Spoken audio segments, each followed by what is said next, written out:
और last class में हम लोग दो दो रिएक्शन देखे थे ना, ठीक है। तो एक बार रिवीजन के फॉर्म में हम रिएक्शंस बता दे रहे हैं, कौन कौन सा रिएक्शंस देखे थे। सबसे पहला रिएक्शन हम लोग किसके साथ, PCl3 या PCl5 के साथ रिएक्शन जो जनरली देखे थे। तो हम लोग क्या किए थे, ROH में, ठीक है, ROH में क्या रखे थे, PCl3 रखे थे। तो यहाँ पे क्या बना था, 3 मोल लेना पड़ा था, तो 3 मोल्स ऑफ RCl बना प्लस H3PO3 बना था। पहला रिएक्शन यही था हम लोग के लिए। कल का रिएक्शन का बात कर, ठीक है। उसी के टाइप से अगर दूसरा रिएक्शन का बात किए थे, तो ROH में क्या यूज किए थे, PCl5 लिखे थे। तो उसमें याद होगा RCl बना था आगे, हम लोग साथ में क्या बना था, POCl3 plus 3 moles of plus HCl, 3 moles. ये दूसरा रिएक्शन था।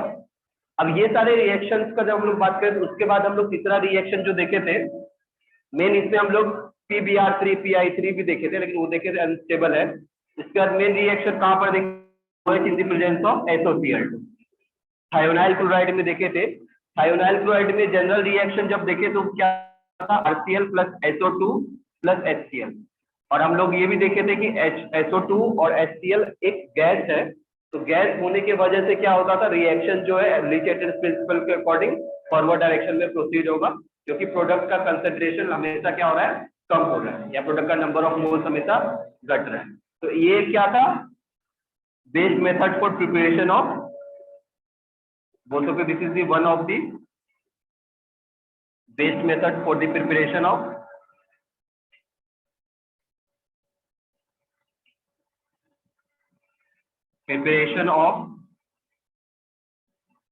अल्काइल क्लोराइड, ठीक है। फिर हम लोग ये भी देखे थे, इससे अल्काइल ब्रोमाइड या अल्काइल आयोडाइड नहीं बनाते हैं, ये हम लोग कल बात किए थे लास्ट क्लास में। और एक और देखे थे, अगर जहाँ ROH हम लोग SOCl2 में डाल रहे हैं, तो यहाँ पर अगर जहाँ SOCl2 pyridine डाल देते थे, तो रिएक्शन कौन सा मैकेनिज्म से जाता था, SN2। जो रिएक्शन किससे जाता था, SN2, और यहाँ पर रिएक्शन किसमें जाता था, SNI। यहाँ पर हम लोग को मेन क्या इन्वॉल्वमेंट था, ये रिटेंशन प्रोडक्ट था, और यहाँ पर हम लोग को जो प्रोडक्ट मिला था वो क्या था, इन्वर्जन प्रोडक्ट, ठीक है। रिटेंशन और इन्वर्जन लास्ट क्लास में हम समझा दिए थे। इन्वर्जन और रिटेंशन लास्ट क्लास समझा दिए थे। अगर जहाँ कोई R है तो रिटेंशन में वो R ही रहेगा, लेकिन अगर जहाँ इन्वर्जन है तो वो क्या बन जाएगा, S। RS सबको बता चुके थे। तो मतलब पूरा अगर जहाँ हम लोग समराइज करें तो ये सारे रिएक्शन हम लोग देखे थे, और भी कुछ इंपॉर्टेंट चीज लिखे थे, लेकिन उसका हम लोग बात नहीं कर रहे थे, ठीक है। तीसरा जो मेथड था जो हम लोग बात किए थे, हैलोजन एसिड के साथ, ठीक है। ये पहला 2 मेथड था जिसमें हम लोग क्या कर रहे थे, मतलब पहला 2 मेथड था जिसमें अल्कोहल से बना रहे थे। तीसरा हम लोग का कौन सा मेथड था, हम लोग क्या यूज कर रहे थे, हैलोजन एसिड, ठीक है। तो हम लोग सिंपली तीसरे रिएक्शन में क्या कर रहे थे, ROH यूज कर रहे हैं। हम लोग क्या डाल रहे थे, HCl भी यूज कर सकते हो, HBr भी यूज कर सकते हो, HI भी यूज कर सकते हो, ठीक है। तो हम लोग ये जो है ये रिएजेंट यूज करते थे। तीसरा प्रिपरेशन जो था that is from halogen acid. जो तीसरा प्रिपरेशन अल्कोहल से बोल किए थे, फ्रॉम हैलोजन एसिड, ठीक है। तो हैलोजन, तो सिंपली इनको हम लोग किस में रख रहे हैं, HX के फॉर्म में। तो बेसिकली HX के साथ रिएक्शन हो रहा है, और यहाँ पर क्या बन रहा था, RX प्लस H2,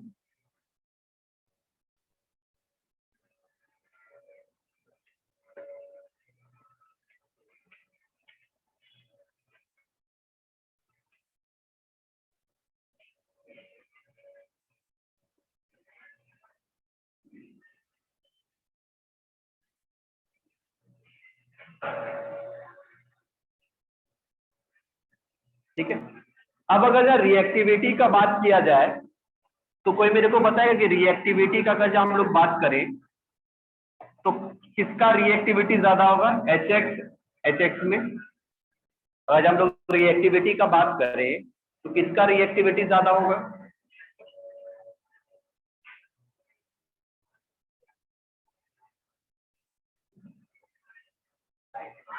HI का रिएक्टिविटी ज्यादा होगा। क्यों ज्यादा होगा? तो बेसिकली क्या है, अगर जहां हम लोग Cl Br और आयोडीन में बात करें तो HI का सबसे ज्यादा रिएक्टिविटी होगा। क्यों? क्योंकि आयोडीन का साइज सबसे बड़ा है, सबसे बड़ा साइज होने के बाद कंपेरेटिवली इलेक्ट्रॉन निकालना सबसे आसान उसी में होगा, क्योंकि हम लोग डाउन द ग्रुप जाते हैं तो आयोनाइजेशन एनर्जी घटने लगता है, तो निकालना इलेक्ट्रॉन इसलिए हम लोग के लिए किसमें पॉसिबल होगा? तो सबसे आसान इलेक्ट्रॉन निकालना हम लोग के लिए HI के केस में होगा, इसीलिए हम लोग रिएक्टिविटी का ऑर्डर का बात करें तो हम लोग को रिएक्टिविटी कैसे मिलेगा?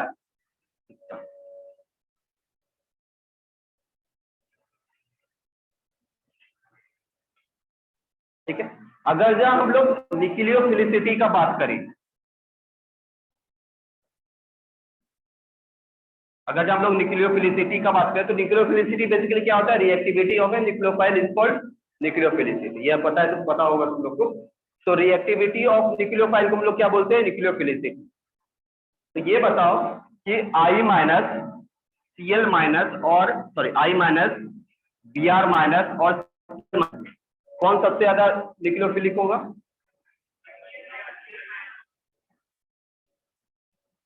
Cl minus. क्यों होगा?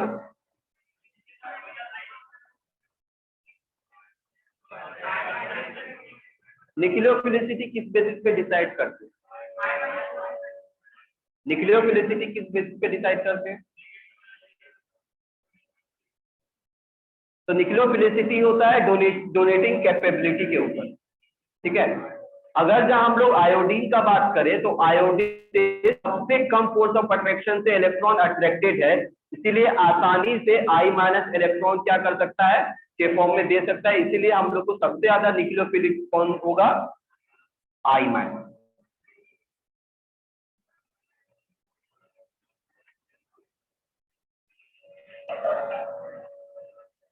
ठीक है, लिखो इसमें I माइनस, नीचे एक पॉइंट लिखो, I minus is the strongest nucleophile, I minus is the strongest nucleophile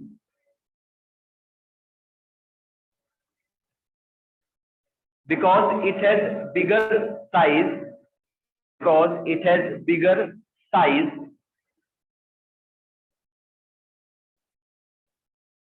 therefore force of attraction, therefore force of attraction with outermost electron,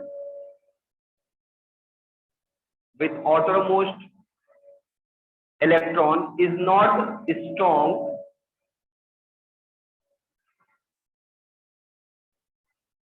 is not strong, so it can easily, so it can easily donate electron, so it can easily donate. Next point लिखो, iodine has large size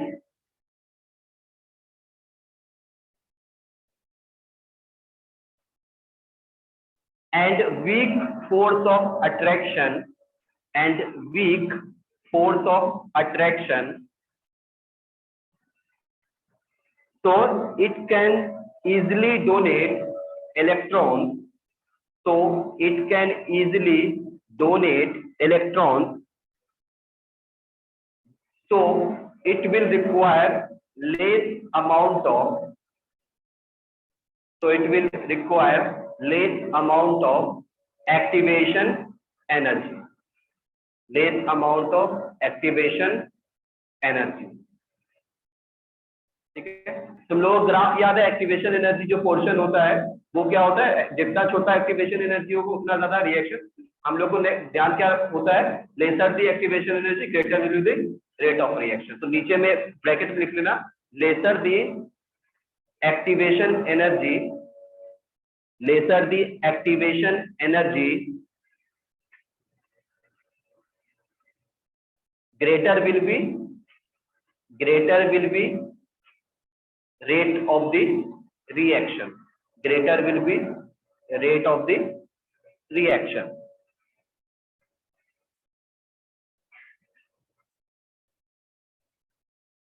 ठीक है, तो अब तो हम लोग reactivity का बात कर दिए, कौन रिएक्टिव होगा, कौन बेटर न्यूक्लियोफाइल होगा। अब हम लोग अल्कोहल का बात करते हैं। तो सिंपली इस रिएक्शन का जब हम लोग बात करते हैं, ये रिएक्शन SN1 मैकेनिज्म से प्रोसीड होता है। ये जो रिएक्शंस का बात कर रहे हैं हम लोग, अब SN1 मैकेनिज्म पूरा आगे पढ़ेंगे क्या होता है वो पूरा। ये रिएक्शन SN1 मैकेनिज्म से प्रोसीड होता है। SN1 मैकेनिज्म में कार्बोकेटाइन जनरेट होता है, ठीक है। तो जितना ज्यादा स्टेबल कार्बोकेटाइन इंटरमीडिएट में बनेगा उतना ज्यादा रिएक्टिव होगा, ठीक है। तो अगर जहाँ रिएक्टिविटी ऑफ अल्कोहल का बात किया जाए, ठीक है, रिएक्टिविटी ऑफ अल्कोहल का बात किया जाए, तो हम लोग को सबसे ज्यादा रिएक्टिव का होगा जब सबसे ज्यादा उसपे अल्काइल ग्रुप कनेक्टेड होगा। तो हम लोग रिएक्टिविटी का बात करें तो सबसे ज्यादा अल्काइल ग्रुप जब कनेक्ट होगा वो सबसे ज्यादा रिएक्टिव होगा।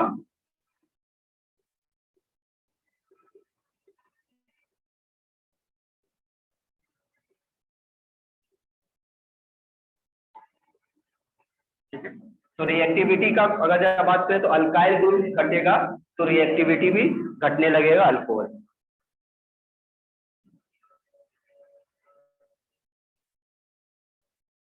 तो ये क्या है, बेसिकली 3 डिग्री अल्कोहल है, ये 2 डिग्री अल्कोहल है और ये 1 डिग्री अल्कोहल है।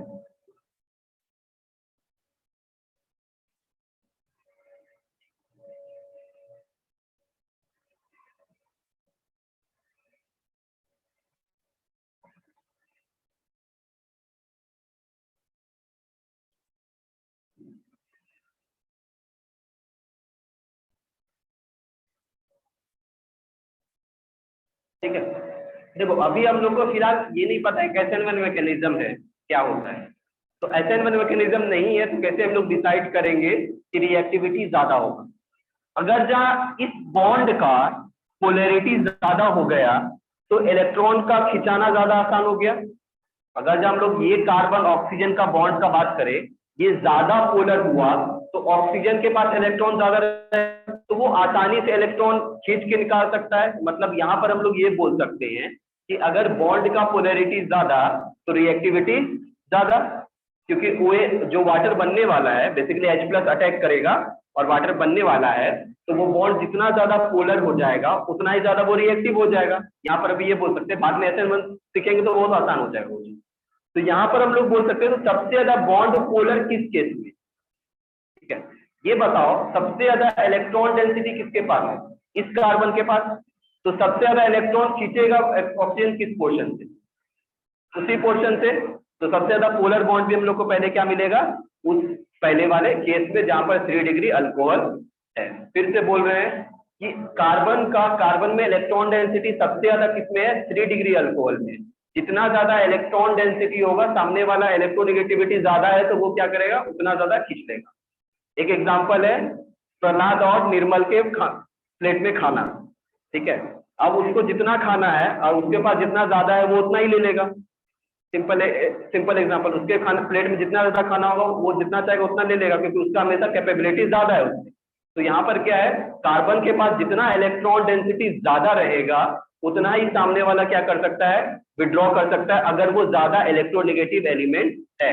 तो सबसे ज्यादा पोलर बॉन्ड कौन सा मिला, ये, इसीलिए सबसे ज्यादा रिएक्टिव ही वही रहेगा, क्योंकि उस ग्रुप को लीव करना है इलेक्ट्रॉन पेयर लेके। तो बेसिकली ये जो रिएक्शन है ये कौन से रिएक्शन में कंसिडर होता है, न्यूक्लियोफिलिक सब्स्टिट्यूशन रिएक्शन। बाद में हम लोग देखेंगे SN1 SN2, तो ये न्यूक्लियोफिलिक सब्स्टिट्यूशन रिएक्शन होता है। तो हम लोग क्या बोल सकते हैं, रिएक्टिविटी डिपेंड्स अपॉन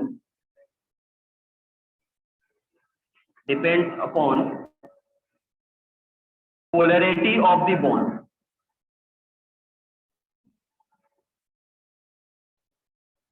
तो बॉन्ड जितना ज्यादा पोलर होगा उतना ज्यादा रिएक्टिव होगा वो।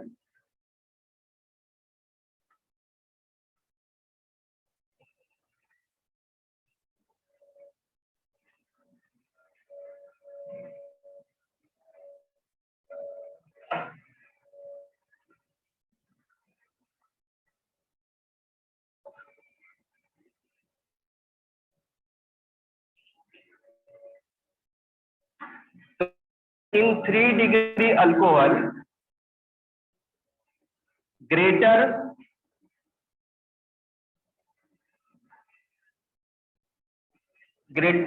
in 3-degree alcohol due to greater plus I effect,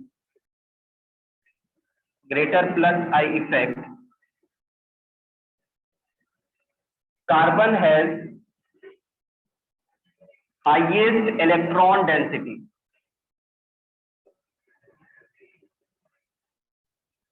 carbon has highest electron density, तो इससे क्या बोल सकते हैं, therefore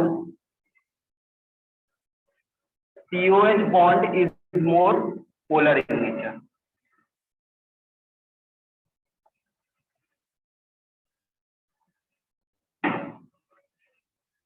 Therefore 3-degree alcohol is more reactive.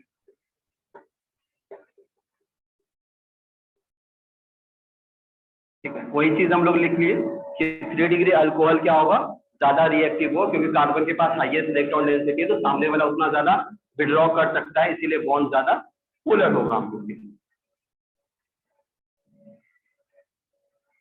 तो पहले केस में देखो 3 प्लस आई ग्रुप है, तो तीनों क्या है, डोनेटिंग इफेक्ट दे रहा है. इसी केस में यहाँ पर क्या है, 2 प्लस आई ग्रुप है, तो 2 डोनेटिंग इफेक्ट दे रहा है. इसमें 1 प्लस आई ग्रुप है, तो 1 डोनेटिंग इफेक्ट दे रहा है. ठीक है, इस तरीके से इसमें 3 प्लस आई है, इसमें 2 प्लस आई है, इसमें 1 प्लस आई ग्रुप है, तो जितना ज्यादा डोनेटिंग इफेक्ट, जितना ज्यादा डोनेटिंग ग्रुप बॉन्ड, उतना ज्यादा पोलर. ठीक है,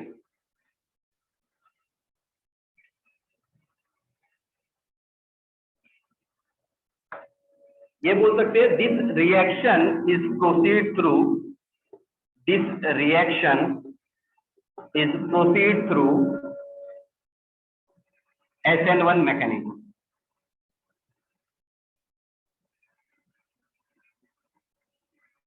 ठीक है, SN1 होता क्या है, न्यूक्लियोफिलिक सब्स्टिट्यूशन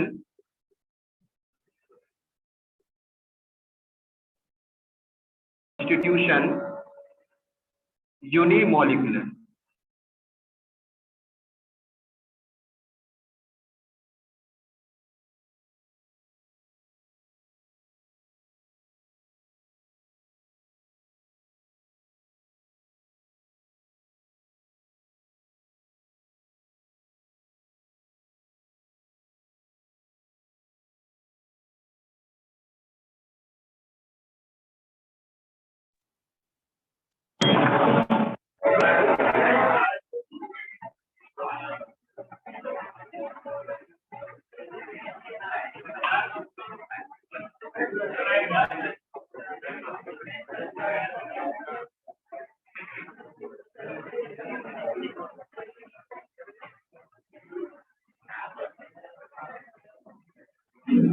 ठीक है, तो न्यूक्लियोफिलिक सब्स्टिट्यूशन यूनिमोलिकुलर रिएक्शन है. तो बेसिकली ये सारे रिएक्शन जो है वो 2 स्टेप में होता है. ठीक है, पहले स्टेप में क्या होता है, फॉर्मेशन ऑफ कार्बोकेटायन. ठीक है, अगर हम लोग बात करें तो बोल सकते हो this type of reaction, this reaction is proceed through 2 step. 2 step से हम लोग जाते हैं. तो सबसे पहला स्टेप 1 क्या होता है, स्टेप 1 में क्या मिलता है, फॉर्मेशन ऑफ कार्बोकेटायन. तो सबसे पहला स्टेप जो होता है उसमें क्या होता है, कार्बोकेटायन का फॉर्मेशन होगा.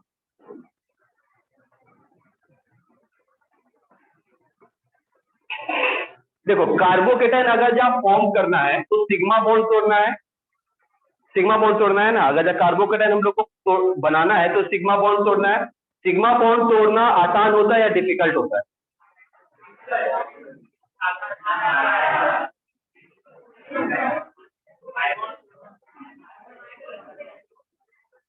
सिग्मा बॉन्ड स्ट्रॉन्ग बॉन्ड में कंसीडर्ड होता है.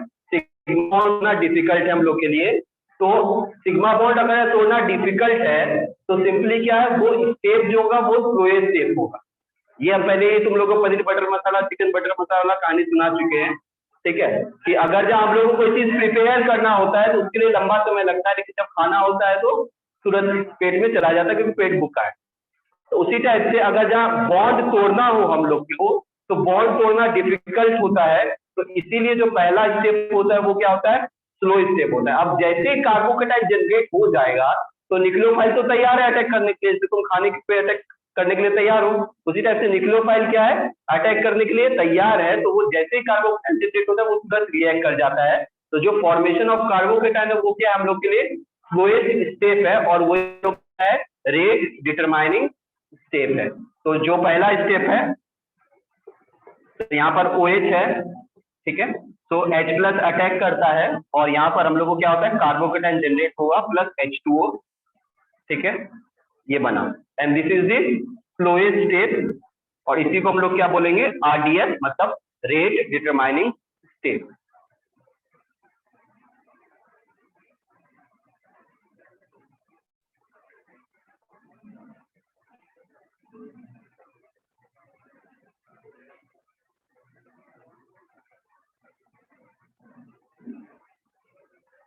तो रेट डिटरमाइनिंग स्टेप में देखो सिर्फ कंसंट्रेशन ऑफ रिएक्टेंट ही सिर्फ प्रेजेंट है, तो हम लोग रेट क्या बोल सकते हैं, rate is directly proportional to the only concentration of the reactant species. इसीलिए ये रिएक्शन क्या होता है, यूनिक मॉलिक्यूलर होता है, सिर्फ एक ही मॉलिक्यूल जो होता है वो रिएक्शन में इन्वॉल्व होता है, और इसीलिए हम लोग इसको बोलते हैं फर्स्ट ऑर्डर रिएक्शन, जो कि केमिकल काइनेटिक्स में तुम लोग कर चुके हैं। तो ये फर्स्ट ऑर्डर रिएक्शन इसलिए है क्योंकि RDS स्टेप में सिर्फ एक ही मॉलिक्यूल इन्वॉल्व है रिएक्शन में, यूनिमॉलिक्यूलर और फर्स्ट ऑर्डर रिएक्शन, ठीक है। वही उल्टा जब हम लोग SN2 करते हैं तो वहां पर न्यूक्लियोफाइल भी इन्वॉल्व होगा बाद में, ठीक है। तो हम लोग यहाँ से ये बोल सकते हैं कि ये पहला स्टेप है। दूसरा स्टेप क्या है, स्टेप 2 क्या है, अटैकिंग ऑफ न्यूक्लियोफाइल। तो न्यूक्लियोफाइल क्या कर लेता है, तुरंत अटैक कर लेता है। तो यहाँ पर क्या बना, कार्बोकेटाइन जो जनरेट वो X माइनस आया, ठीक है, X माइनस आया, और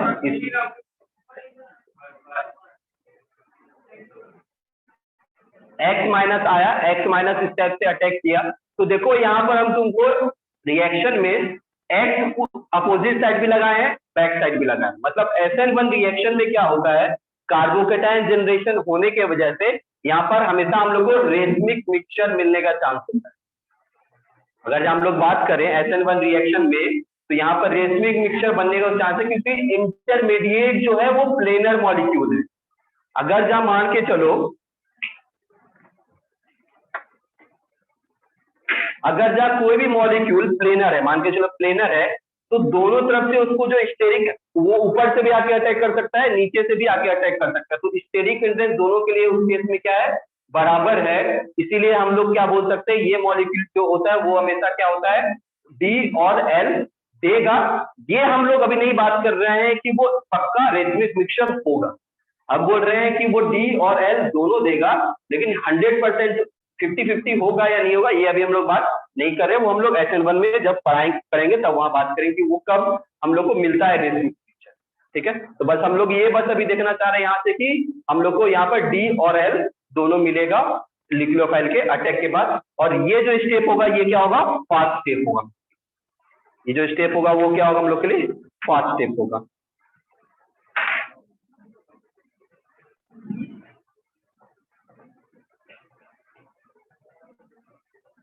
ये भी लिख सकते हो, ऑर्डर ऑफ द रिएक्शन क्या हो गया, 1।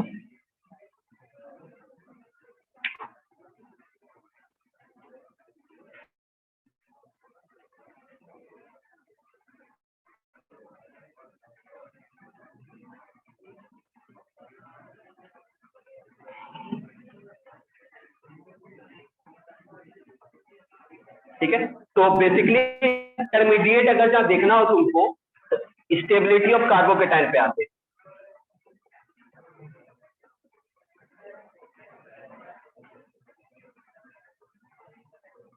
अगर जहाँ कार्बोकेटाइन की स्टेबिलिटी का बात किया जाए तो R R R पॉजिटिव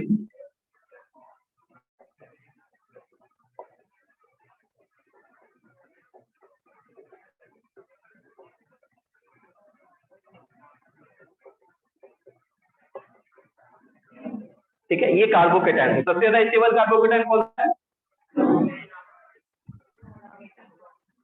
सबसे ज्यादा स्टेबल कार्बोकेटाइन कौन सा है? 3 डिग्री। 3 डिग्री जो पहला वाला है। किस वजह से कार्बोकेटाइन ज्यादा स्टेबल है? प्लस आई। प्लस, और किसी वजह से? Hyper conjugation. तो हम लोग यहाँ पर प्लस आई के वजह से और हाइपर कंजुगेशन के वजह से स्टेबिलिटी आता है, या हम लोग कभी कभी ये भी बोल देते हैं अगर जब कार्बोकेटाइन जनरेट हुआ और वो रेजोनेंस की वजह से स्टेबलाइज हो गया तो भी वो ज्यादा स्टेबल कार्बोकेटाइन रहेगा, जैसे बेंजाइलिक कार्बोकेटाइन। ठीक है, तो ये कार्बोकेटाइन का हम लोग ऑर्डर क्या लिख सकते हैं स्टेबिलिटी ऑफ कार्बोकेटाइन का? ये लिख सकते हैं। और हम लोग ये बोल सकते हैं stability of carbocation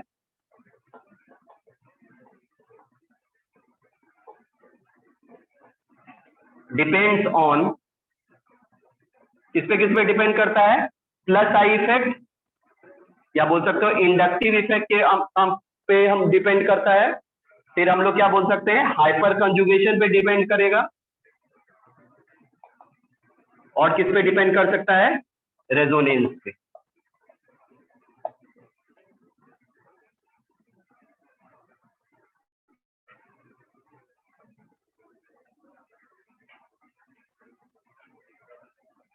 hyper conjugation सबको याद है? ठीक है, तो बेसिकली प्लस आई इफेक्ट क्या होता है? सिग्मा बॉन्ड के केस में काम करता है, ये भी सिग्मा बॉन्ड और पाई बॉन्ड दोनों केस में काम करेगा। लेकिन हाइपर कंजुगेशन किसके बीच काम करता है? sp3 sp2 हाइब्रिडाइज कार्बन के बीच। अगर हम लोग हाइपर कंजुगेशन का बात करें तो हाइपर कंजुगेशन के दो सिस्टम में काम करता है, जैसे एग्जांपल तुमको ये दे रहे हैं। ठीक है, तो ये कार्बन कौन सा है? sp2, sorry sp3। ये कार्बन कौन सा है? sp2। तो हम कंजुगेशन किसके बीच काम करता है? sp3 sp2 कार्बन के बीच। तो ये बोल सकते हो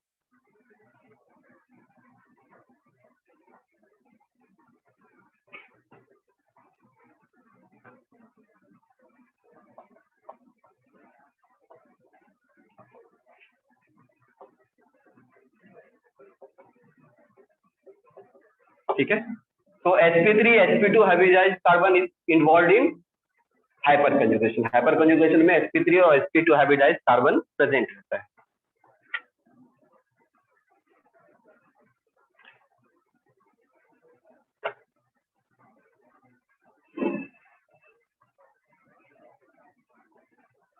तो कार्बोकेटाइन का स्टेबिलिटी का अगर जब बात करें तो हम लोग को क्या पता होता है कि स्टेबिलिटी ऑफ कार्बोकेटाइन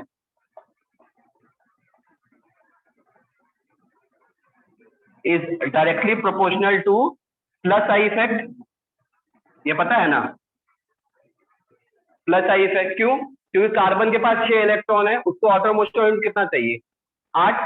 तो बेसिकली उसके पास इलेक्ट्रॉन का कमी है, भूखा इंसान है, तो उसको क्या चाहिए? इलेक्ट्रॉन पास मिले। तो उसको डोनेटिंग ग्रुप ही रहेगा तभी तो वो स्टेबलाइज होगा, विड्रॉइंग स्टेबलाइज तो हो नहीं पाएगा। तो हम लोग क्या बोल सकते हैं? Stability of carbocation directly proportional to plus I effect.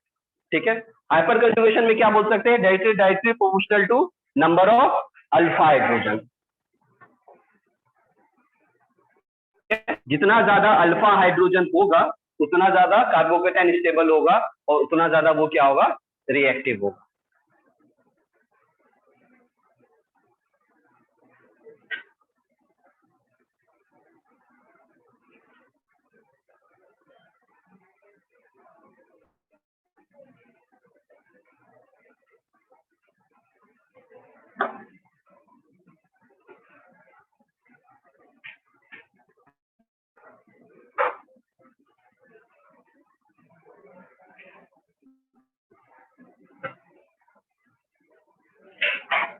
ठीक है, तो अगर जब हम लोग सिंपली 3 डिग्री कार्बोकेटाइन का एक एग्जांपल ले तो हम लोग क्या लिख सकते हैं? CH3 CH3 positive, CH3 CH3 H।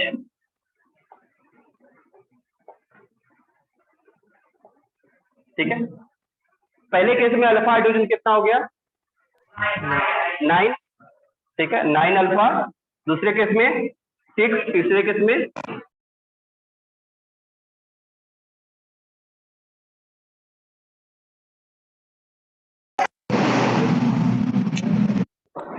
तो 9, 6 और 3 जितना ज्यादा अल्फा हाइड्रोजन कार्बोकेटाइन उतना ज्यादा स्टेबल, क्योंकि उतना ज्यादा number of hyper conjugative structure बनेगा। तो हम लोग को स्टेबिलिटी ऑर्डर हम लोग क्या लिख सकते हैं, ये। और अल्फा कार्बन किस कार्बन को बोलते हैं, जो कार्बन पॉजिटिवली चार्ज है उसके बगल वाला कार्बन अगर हाइब्रिडाइज होगा वही अल्फा कार्बन होगा। अगर ये sp2 हाइब्रिडाइज हो जाएगा तो ये अल्फा कार्बन नहीं होगा। ये ध्यान रखना, अल्फा कार्बन उसी को बोलते हैं जो पॉजिटिव चार्ज के बगल वाला कार्बन sp3 हाइब्रिडाइज होगा वो अल्फा कार्बन है, और उससे कनेक्टेड हाइड्रोजन अल्फा हाइड्रोजन है। ठीक है, उसी टाइप से जब एल्किन सिस्टम में भी देखते हैं तो डबल बॉन्ड एल्किन से कनेक्टेड जो कार्बन होता है वो sp3 हाइब्रिडाइज कार्बन होना चाहिए, तभी वो अल्फा कार्बन होगा। ठीक है, ये चीज ध्यान रखना है कि हम लोग किसके केस में अल्फा हाइड्रोजन देखते हैं। तो यहाँ पर देखो, ये इसको तुम लोग अल्फा मत बोल देना, ठीक है। अल्फा कार्बन के पास पहली बात तो अल्फा कार्बन देखते हैं और उसपे जो हाइड्रोजन कनेक्टेड होते हैं वो sp3 हाइब्रिडाइज कनेक्टेड कार्बन होना चाहिए। ये चीज ध्यान रखना, छोटे छोटे चीजें गलती होती है।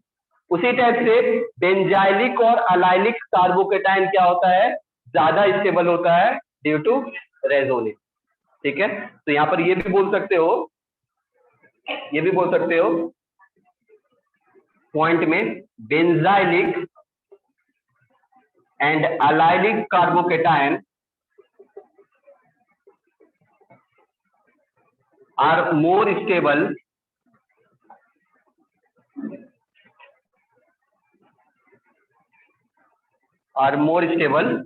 Due to resonance.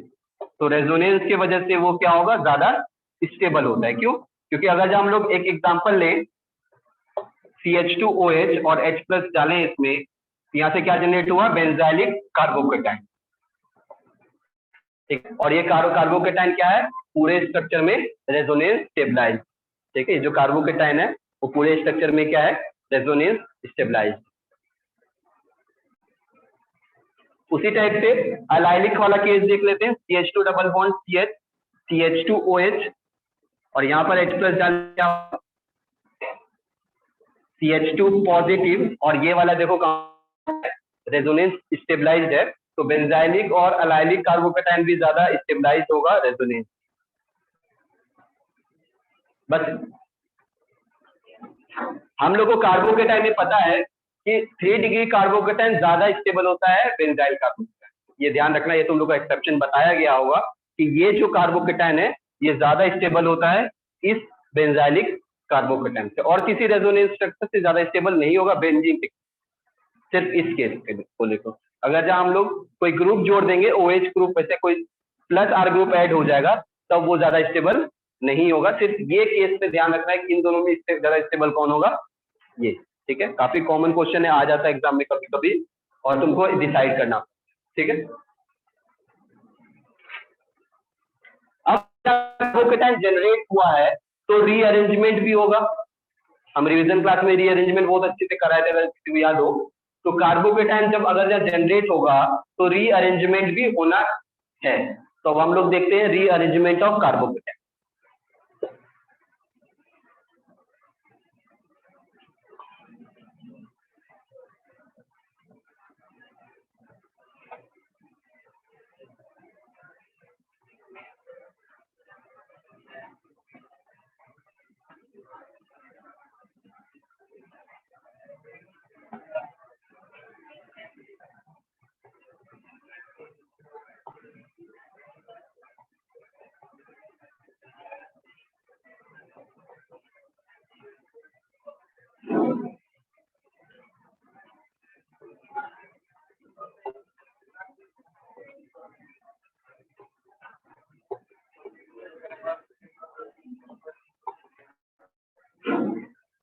ठीक है, तो यहाँ पर पहले क्या होगा, वाटर ग्रुप निकलेगा, पॉजिटिव चार्ज जनरेट होगा। पहले वाटर ग्रुप निकलेगा, पॉजिटिव चार्ज जनरेट होगा।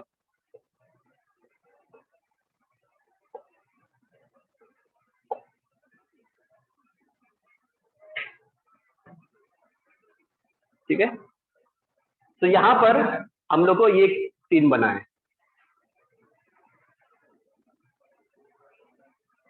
अब यहाँ पर अगर जहाँ रीअरेंजमेंट का बात किया जाए तो हम कार्बन नंबर मेंशन करें 1 2 3। तो रीअरेंजमेंट का अगर जब बात किया जाए तो हम लोग पहले रीअरेंजमेंट किसके बीच करा गए, C1 C2, ठीक है, C1 C2 के बीच रीअरेंजमेंट करा। तो बेसिकली हो क्या है का शिफ्टिंग, तो वो क्या रहा है, हाइड्राइड शिफ्ट। तो हाइड्राइड का अगर हम लोग शिफ्टिंग करा रहे हैं तो हम लोग को क्या कंपाउंड बन रहा है, ये तो बन रहा है ना। इसका हाइड्रोजन उठा के हम लोग क्या कर रहे हैं, उसके ऊपर रख रहे हैं।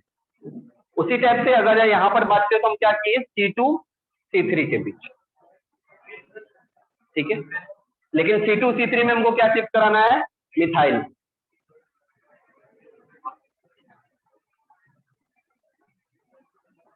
ठीक है। तो मिथाइल शिफ्ट अगर जो हम लोग कराएं, ये बना।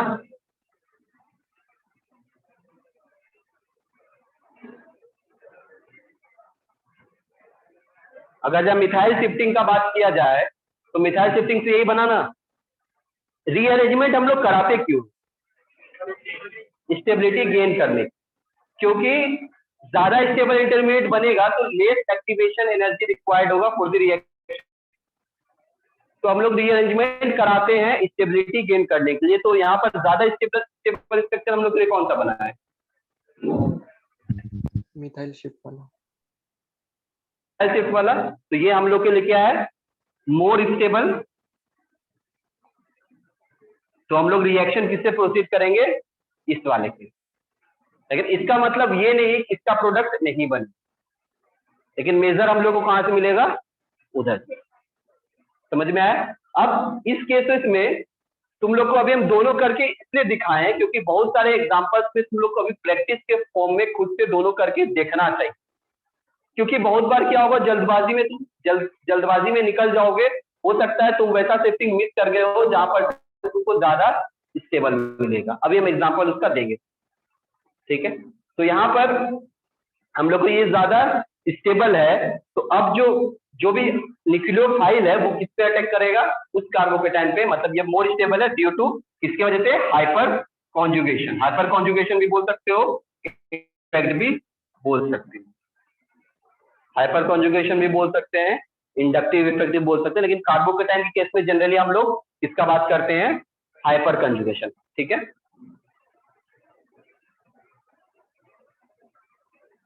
ठीक है। तो और यहाँ पर से शिफ्टिंग कराए तो ये हम लोग के लिए क्या था, 2 डिग्री। ये यहाँ पर क्या आया, 1 डिग्री, और यहाँ पर क्या आया, 3 डिग्री। से 2 डिग्री से 3 डिग्री गए तभी ज्यादा हम लोगों को क्या मिला है, स्टेबल। इसीलिए हम लोग का वो शिफ्टिंग फिजिबल।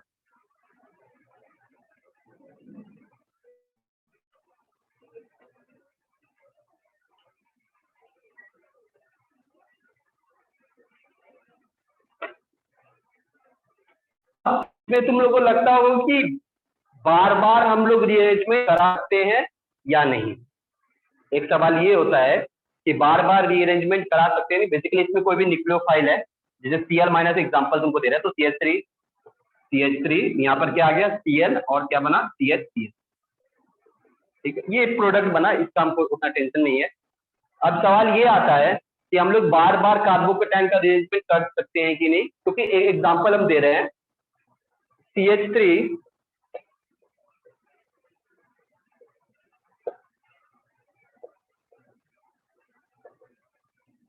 ये एक एग्जांपल है।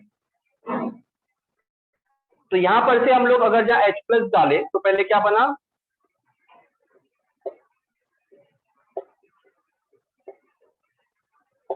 ये बना। फिर क्या किए, हाइड्राइड शिफ्ट,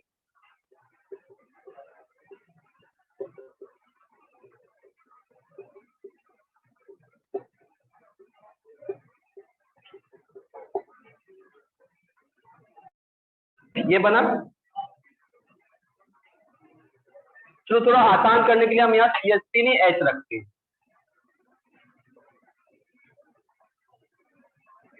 फिर से हाइड्राइड शिफ्ट कराते हैं,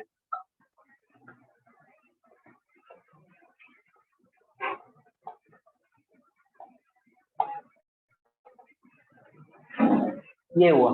तो यहाँ पर क्या मिला, 1 डिग्री, यहाँ पर क्या मिला, 2 डिग्री, यहाँ पर क्या मिला, 3 डिग्री।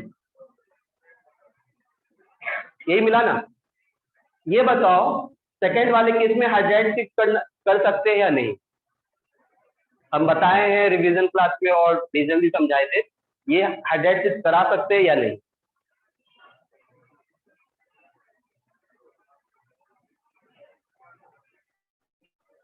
नहीं करा सकते, क्यों?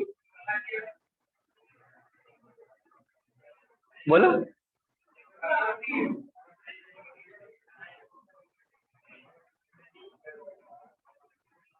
ये हाइड्राइड शिफ्ट हम लोग नहीं करा सकते। सिंपल समझो, हम लोग क्या कर रहे हैं, एक सिग्मा बॉन्ड को उठाकर दूसरे पे रख रहे हैं, यही कर रहे हैं ना। देखो कोई भी सिस्टम में हम लोग रीअरेंजमेंट कराते क्यों हैं, क्योंकि ओवरऑल प्रोसेस में एनर्जी हमको रिलीज मिली, इसलिए कराते हैं ना। अगर ज्यादा एनर्जी लग गया तो हम लोग को रीअरेंजमेंट कराने का फायदा क्या हो। उसके साथ यहाँ पर जो केसेस बनते हैं हम लोग का, एक सिस्टम, एक सिंपल एग्जांपल देते हैं। हम लोग को 50 केजी का थैला रखा हुआ है, या समझो 20 केजी का थैला रखा हुआ है। हमको इसको उठा के बस यहाँ से फर्स्ट फ्लोर पे लेके जाना है, एक केस ये। और दूसरा ऑप्शन क्या है कि हमको उसको उठा के जाना है, ले जाके रोड पे लेके जाना है, मेन रोड पे लेके जाना है। हम तुमको 100 रुपया दे रहे हैं, ठीक है, तो तुम नीचे तो लेके चले जाओगे, मिल गया 100 रुपया। और तुमको हम 50 रुपये दिए तो तुम रोड पे लेके जाओगे नहीं, क्योंकि तुम उस प्रोसेस में खुद का एनर्जी ज्यादा लगा रहे होते हो। तो जब भी हम लोग रीअरेंजमेंट कराते हैं तो उस प्रोसेस में एनर्जी एब्जॉर्ब होता है, ठीक है। तो जब ओवरऑल रिएक्शन होना होता है तो पूरा प्रोसेस में हमको क्या चाहिए, एनर्जी रिलीज। लेकिन वैसे केस में क्या हो जाएगा, एनर्जी एब्जॉर्ब, तो वो हम लोग के लिए फिजिकल रिएक्शन नहीं होता है। इसीलिए हम लोग ये जो शिफ्टिंग का रिएक्शन है वो बार बार नहीं कराते, सिर्फ एक ही बार कराते हैं। और अगर जहाँ फिर रिंग एक्सपेंशन वाला फंडा आता है और हो सकता है, क्योंकि रिंग एक्सपेंशन में अलग से extra stability due to angle strain, ठीक है, वहां पर एंगल स्ट्रेन का बात करते हैं। अभी वो एग्जांपल हम दिखाएंगे तुम लोग को कि जहां पर रिंग एक्सपेंशन और कार्बोकेटाइन का रीअरेंजमेंट या हाइड्राइड शिफ्ट का रीअरेंजमेंट साथ में हो रहा हो, ठीक है। वो हम लोग बाद में करेंगे जब हम लोग एसएमएस पूरा अच्छे से कर रहे हैं, ठीक है। समझ में आया क्यों बार बार नहीं करा सकते हैं, ठीक है। तो हम लोग यहाँ तक रखते हैं। अब क्या है, 1 डिग्री और 2 डिग्री कार्बोकेटाइन उतना ज्यादा स्टेबल होगा नहीं फिर, क्योंकि 3 डिग्री कार्बोकेटाइन अल्फा हाइड्रोजन बहुत ज्यादा है, इसीलिए वो ज्यादा स्टेबल। तो 1 डिग्री और 2 डिग्री उतना ज्यादा स्टेबल होता नहीं है। तो इसीलिए उस प्रोसेस में हम लोग एक अलग से रिएजेंट यूज करते हैं for the reaction to proceed. जैसे इसमें जनरली 3 डिग्री में क्या होगा, HCl तुम डालोगे, रिएक्ट प्रोडक्ट हो जाएगा, प्रोडक्ट। लेकिन हम लोग क्या करते हैं, HCl में 1 डिग्री और 2 डिग्री केस में अनहाइड्रस ZnCl2 भी डाल रहे होंगे। वो अनहाइड्रस ZnCl2 का मेन रोल क्या होता है, वो OH को अच्छा लिविंग ग्रुप बनाता है। जो लोग रिएक्शन देखते हैं तो इसी में देखते हैं, तो इसी में वो रिएक्शन का बात करते हैं। बाद में इसको तुम ल्यूकास टेस्ट की तरह कंसीडर करोगे, अल्कोहल चैप्टर कराएंगे। तो हम लोग क्या करते हैं, जो 1 डिग्री और 2 डिग्री होता है उसमें क्या करते हैं, ROH में क्या करते हैं, HCl डालते हैं, लेकिन साथ में क्या डालते हैं, अनहाइड्रस ZnCl।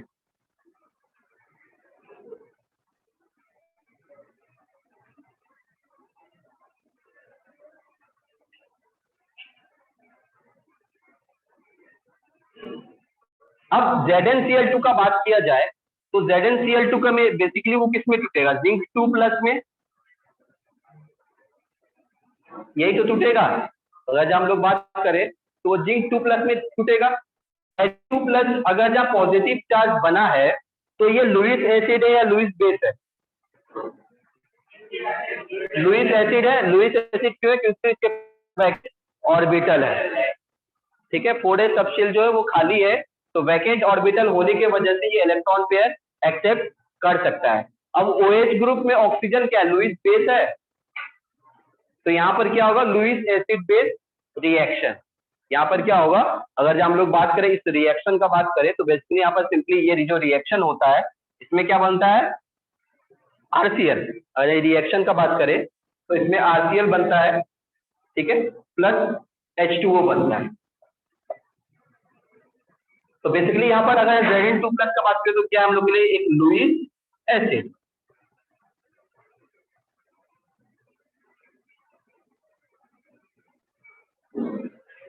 तो लुईस एसिड है तो बोल सकते हैं इट कैन एक्सेप्ट इलेक्ट्रॉन।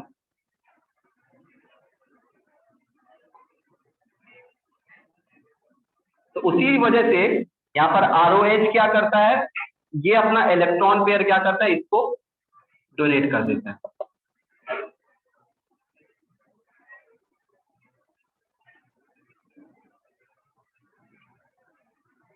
अब इससे ये जो बना, इससे फायदा क्या हुआ अब अगर जब बात करें इससे फायदा क्या हुआ,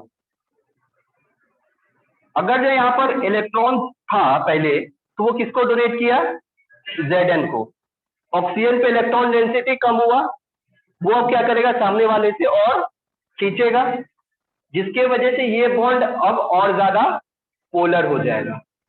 समझ में आया? जिंक को वो 2 इलेक्ट्रॉन दिया जिसके वजह से उसके ऊपर इलेक्ट्रॉन डेंसिटी घटा, वो अपना इलेक्ट्रॉन डेंसिटी मेंटेन रखना चाहता है, इसलिए किससे विड्रॉ किया इलेक्ट्रॉन, अल्काइल ग्रुप से, जिसके वजह से ये बॉन्ड क्या बन गया, मोर पोलर इन नेचर। अब अगर जब बॉन्ड ज्यादा पोलर हो गया तो ये बॉन्ड टूटना आसान हो गया, और इसीलिए 1 डिग्री और 2 डिग्री में हम लोग अनहाइड्रस ZnCl2 डालते हैं। 3 डिग्री में कोई रिक्वायरमेंट नहीं होगा, ठीक है, 3 डिग्री में कोई भी रिक्वायरमेंट नहीं मिल रहा है। हम लोग ये 1 डिग्री और 2 डिग्री में बात करेंगे। लिख सकते हो in case of 1 degree and 2 degree alcohol, they are less reactive in nature। हम लोग अगर जहाँ बात करें तो वो क्या है, लेस रिएक्टिव नेचर का है।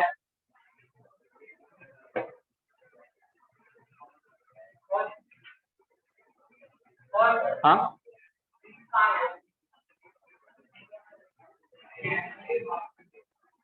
वो अनहाइड्रस फॉर्म में, वो अपना फॉर्म में फिर से कंबाइन हो जाएगा, उसका तुम टेंशन मत। वो साइड कैटलिस्ट की तरह काम करता है, वो अपने रिएक्शन में फिर से वापस चला जाएगा, फिर से छोड़ दो।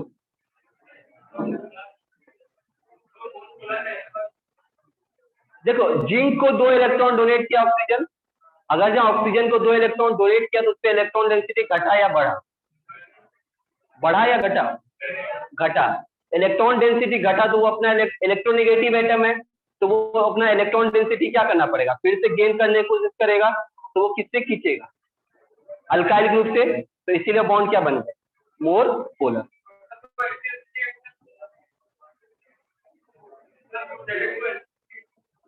नहीं, उससे रिएक्ट नहीं करता। लुईस एसिड बेस रिएक्ट, तो कहां से वो रिएक्ट करेगा, क्यों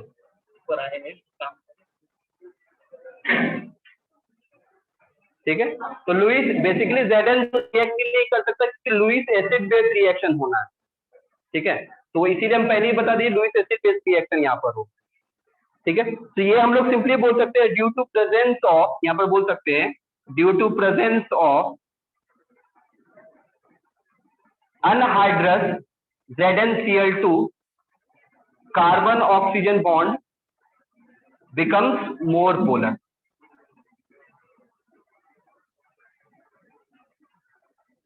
ठीक है, तो ये क्या बोल सकते हैं, ये ज्यादा पोलर बन जा रहा है क्योंकि वहां पर अनहाइड्रस ZnCl2 प्रेजेंट है।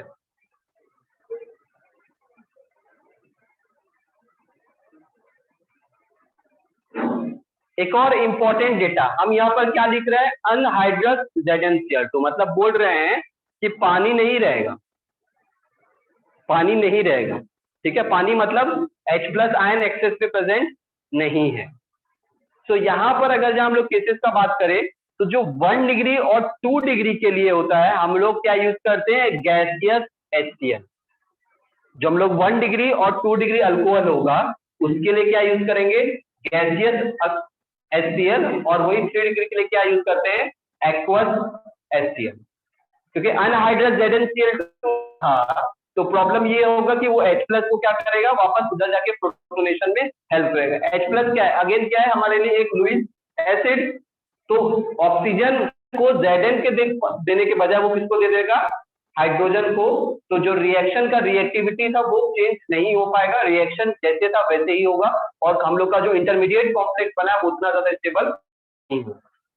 ठीक है, तो हम लोग ये यहाँ पर ये ध्यान रखना है, in case of in case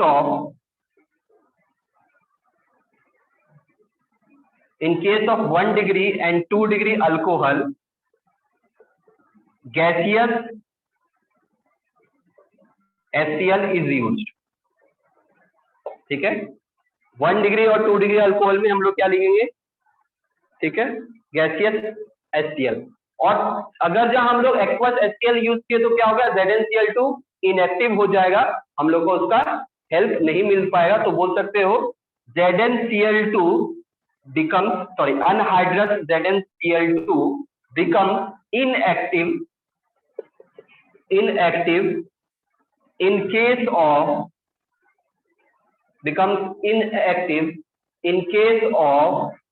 aqueous HCl।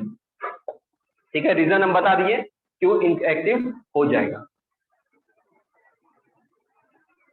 क्यों हो जाएगा, क्योंकि वहां पर क्या है, प्रेजेंस ऑफ H2O के प्रेजेंस की वजह से वो क्या हो जाएगा, इनएक्टिव हो जाएगा।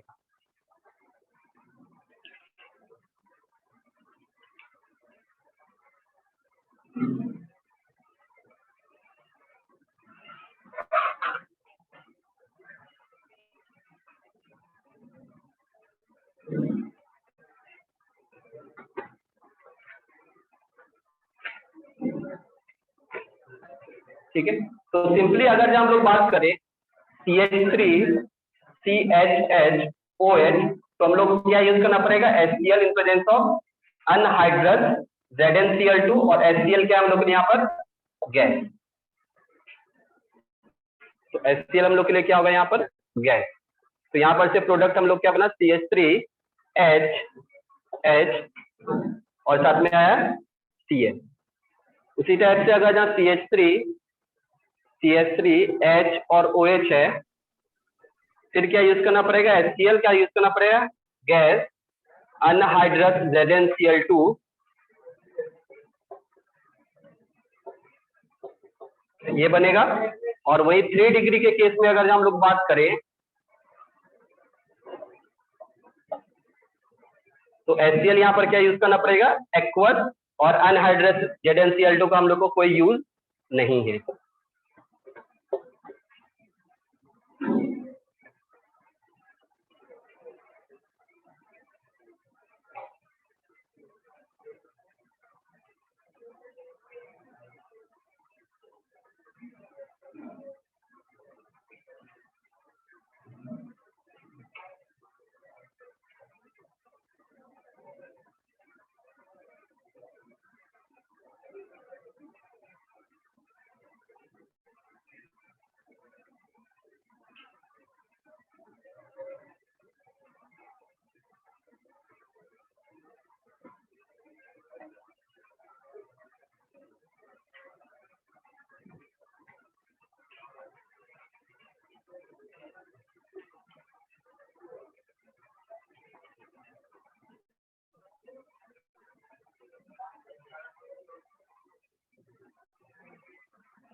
इतना जल्दी तो कैसे लिखिएगा,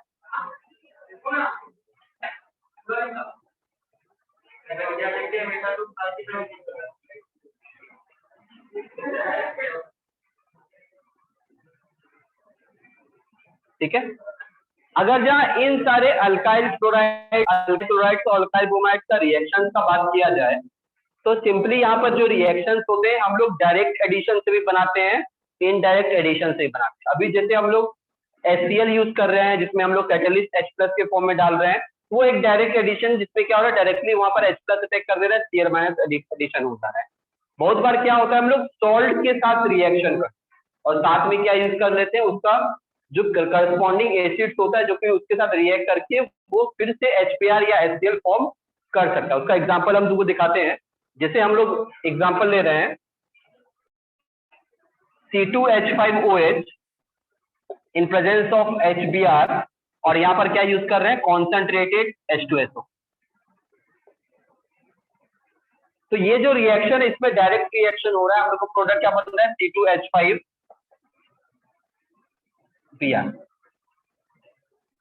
ठीक है, और साथ में उधर वाटर बना हुआ है, वाटर का हम टेंशन नहीं ले रहे हैं। तो ये जो रिएक्शंस है ये रिएक्शंस डायरेक्ट एडिशन में कंसिडर, ठीक है। उसी टाइप से अगर रिएक्शन किया जाए C2H5OH साथ में क्या यूज करते हैं, KBr, ठीक है, और साथ में क्या यूज किया जाता है, H2SO, ठीक है। तो पहले इस रिएक्शन में स्टेप में क्या होता है, इनडायरेक्ट इसलिए बोल रहे कि वो डायरेक्टली रिएक्ट नहीं करता है, पहले KBr और H2SO4 रिएक्ट करता है। ये रिएक्ट करके पहले बना HBr प्लस KHSO4। इस रिएक्शन का बात करें तो ये पहले क्या बनता है, KBr प्लस KHSO4 और फर्दर ये HBr रिएक्ट करता है और हम लोग को प्रोडक्ट में अल्काइल ब्रोमाइड देगा। तो यहां पर से प्रोडक्ट क्या बना, C2H5Br।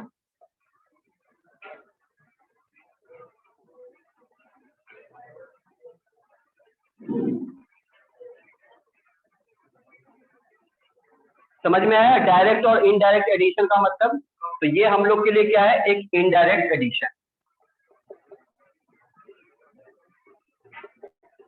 इसमें क्या हो रहा था, H+ प्रोटोनेट हो रहा था, डायरेक्ट रिएक्शन हो रहा था पहले, लेकिन इसमें क्या हो रहा है, KBr H2SO4 के साथ रिएक्ट कर रहा है, फिर HBr बन रहा है और फिर वो HBr फर्दर रिएक्ट कर रहा है उस अल्कोहल के साथ और अल्काइल ब्रोमाइड जो होता है वो हम लोग को फॉर्म कर रहा है। तो यही डिफरेंस होता है डायरेक्ट और इनडायरेक्ट एडिशन।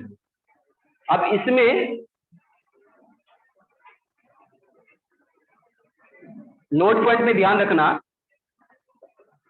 अगर हम लोग 3 डिग्री अल्कोहल ले रहे हैं और उसमें HBr डाल रहे हैं और कॉन्सेंट्रेटेड H2SO4 डाल रहे हैं, अगर इस केस में डालेंगे तो यहाँ पर सब्स्टिट्यूशन हम लोग को एलिमिनेशन प्रोडक्ट बनता है। अगर जहाँ हम लोग HBr में कॉन्सेंट्रेटेड H2SO4 डालें तो इस केस में हम लोग को सब्स्टिट्यूशन के बजाय क्या होता है, एलिमिनेशन प्रोडक्ट बनता है। तो हम लोग के लिए मेजर प्रोडक्ट इस केस में क्या होगा, सब्स्टिट्यूशन भी बनेगा लेकिन वो मेजर नहीं होगा, हम लोग के लिए वो माइनर होगा और हम लोग के लिए यहाँ पर मेजर प्रोडक्ट क्या होगा, एल्कीन बनते हुए दिखेगा। एलिमिनेशन रिएक्शन हो रहा है बेसिकली, सब्स्टिट्यूशन रिएक्शन यहाँ पर नहीं होता है, ठीक है। तो इन लिख सकते हो, in case of 3 degree alcohol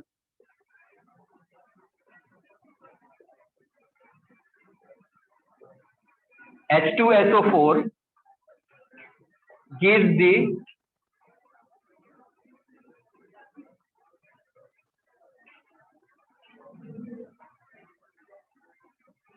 the alkene as major product, alkene as major product, ठीक है। ये किस वजह से हो रहा है, because of dehydration, because of dehydration.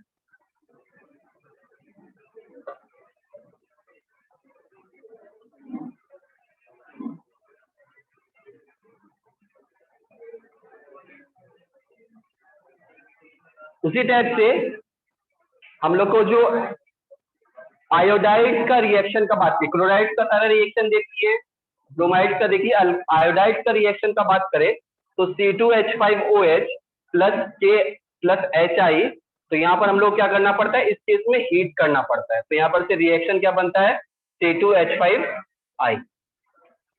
तो ये हम लोग के लिए डायरेक्ट एडिशन वाला क्वेश्चन है। उसी तरीके से हम लोग क्या यूज करते हैं, C2H5OH और साथ में क्या डाल रहे हैं, KI, और साथ में क्या यूज कर सकते हैं, फॉस्फोरिक एसिड।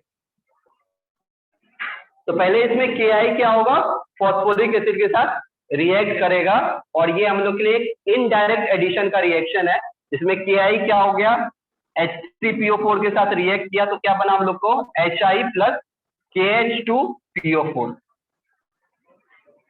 और फिर ये HI रिएक्ट उस अल्कोहल के साथ, तो यहाँ प्रोडक्ट क्या फॉर्म किया, C2H5।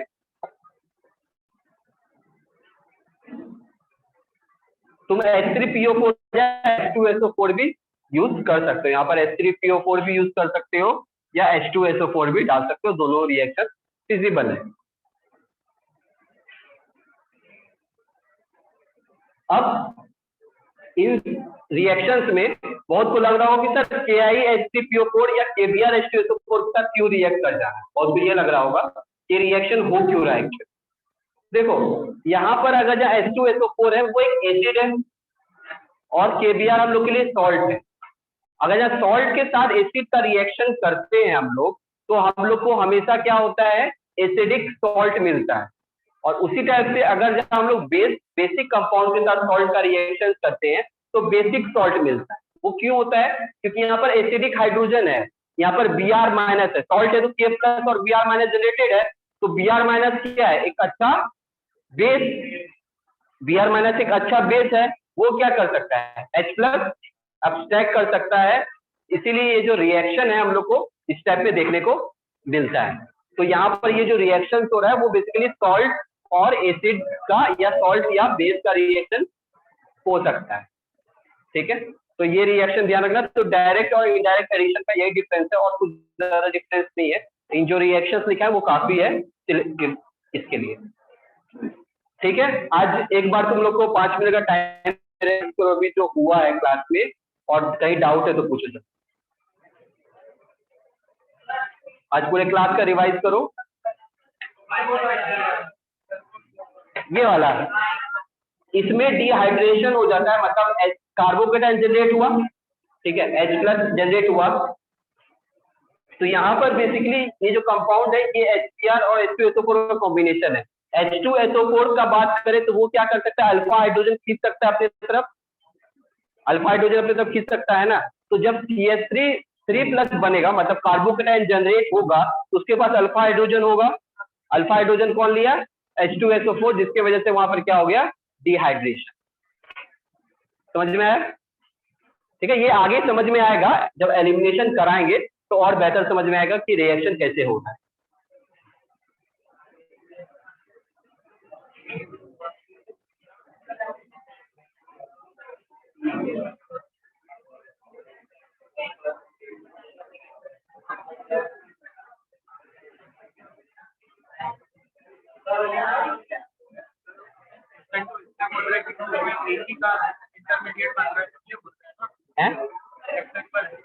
नहीं SN1 इसलिए बोल रहे हैं क्योंकि रिएक्शन में जो रेट ऑफ द रिएक्शन है, मतलब जहां पर रेट डिटरमाइनिंग में एक मॉलिक्यूल इन्वॉल्व है, क्या हो रहा है, सिंपली वहां से क्या हो जा रहा है, लिविंग ग्रुप क्या हो जा रहा है, लीव कर जा रहा है। तो सिर्फ एक मॉलिक्यूल इन्वॉल्व है, इसीलिए हम लोग उसको SN1 बोलते हैं। इसलिए रेट ऑफ द रिएक्शन जो ऑर्डर होता है उसका 1 होता है, तो उसको SN2 बोलेंगे।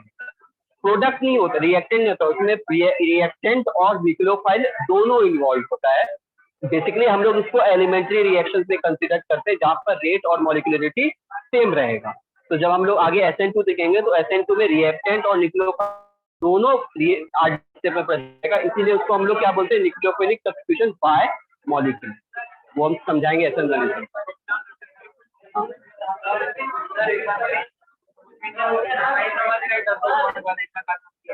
अरे वाटर निकला, पॉजिटिव चार्ज जनरेट हुआ, ये अल्फा हाइड्रोजन, कोई भी अल्फा ले, तो H2SO4 अल्फा लिया, क्या ये डबल बॉन्ड नहीं बना, H निकला, नेगेटिव चार्ज छोड़ के, नेगेटिव पॉजिटिव मिलके क्या बना, डबल बॉन्ड।